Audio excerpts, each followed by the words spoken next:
And it's been a while since we talked about investor behavior, but think about what's going on in this world today. All the news, it is creating, unfortunately, a lot of fear of the future. And you think about emotionally based decisions, and those two as a combination together, it's kind of like this: ammonia, bleach.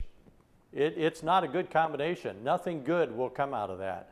And what I would like to talk about is behavioral finances and what happens with clients that really allow their fear and emotions to take control of their decision making. So think about these statistics here. The average investor earns below the average market return. So if you look at these numbers from 20 years ago, ending 12/31/2019, the S&P averaged 6.6%. Is that a great number? Well, if you think back 20 years, we had the lost decade from 2000 to 2010, where many people just didn't make any returns at all, but then the following decade did pretty decent.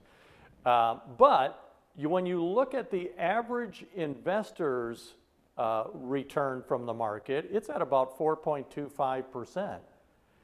Well, that's considerably lower than what the S&P 500 did. And we're talking about equity investors, not bond investors, equity investors. What we're going to talk about a little bit today is some of the factors that come into play, and then we're kind of re-baseline ourselves as to what are we supposed to do in the markets to be able to get that long-term return that we want to get. Let's talk about the behavioral finance instances. We'll start out with the availability bias. Buy a stock after reading positive articles. It's really kind of interesting because as an individual, we really do, even with the internet, we really do have a limited amount of information that pertains to whether we should or should not buy a stock. And that creates a little bit of availability bias. The information that we get can be one-sided. It's important to understand that there is a bias out there. When you hear news, it sounds positive, and now you want to jump on the bandwagon. Then you've got hindsight bias. Now, what's hindsight bias? Well, it's where you believe you can actually predict the future based on the obviousness of the past. And Rocky, I think we've talked about this before. When it comes to looking at news or charting or whatnot, the trend is your friend until what? Until it ends, right? And then it can be disastrous. And when you're talking about really buying and selling assets based on events that you believe will happen, you're really kind of guessing as to what the market's going to do. And that's what can get many people into trouble. You look at the third category, confirmation bias.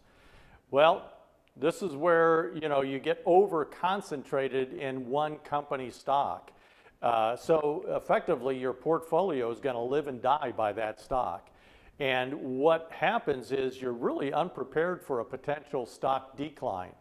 And unfortunately, it makes your portfolio very undiversified. We've talked about things before where we want to stay diversified in the portfolios as much as you can, because that protects us. Let's go to the next one. Sell stocks that are recently down. Now here's where recency bias comes in, and you base your decision on recent and limited data. You focus on trends rather than fundamentals, and you ignore proper asset allocation. This is where people really get in trouble. And again, it's the emotional buying based on the limited information that creates these biases that have gotten so many investors in trouble, and unfortunately a limited rate of return based on what the market's giving. So let's go back to the three fundamentals of investing. Well, First one is own equities. You should have a portion of equities in your portfolio. Number two, diversify in multiple sectors and asset class. That gives you a more safety and less downturn in your portfolio when there is a correction. And then the third one, which is extremely important, is rebalance the portfolio often.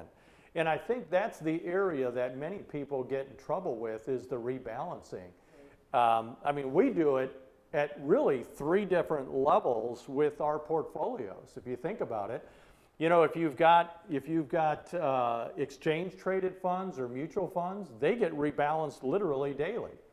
If you have a portfolio manager that's managing the portfolios, they're going to rebalance that at least quarterly for the portfolio. And then you have it as the family of portfolio level, where we're rebalancing the portfolio and risk to make sure that the goals that you're shooting for are still going to be hit, and the downside threshold, in other words, how far your portfolio can go down in the worst market conditions, doesn't breach that threshold.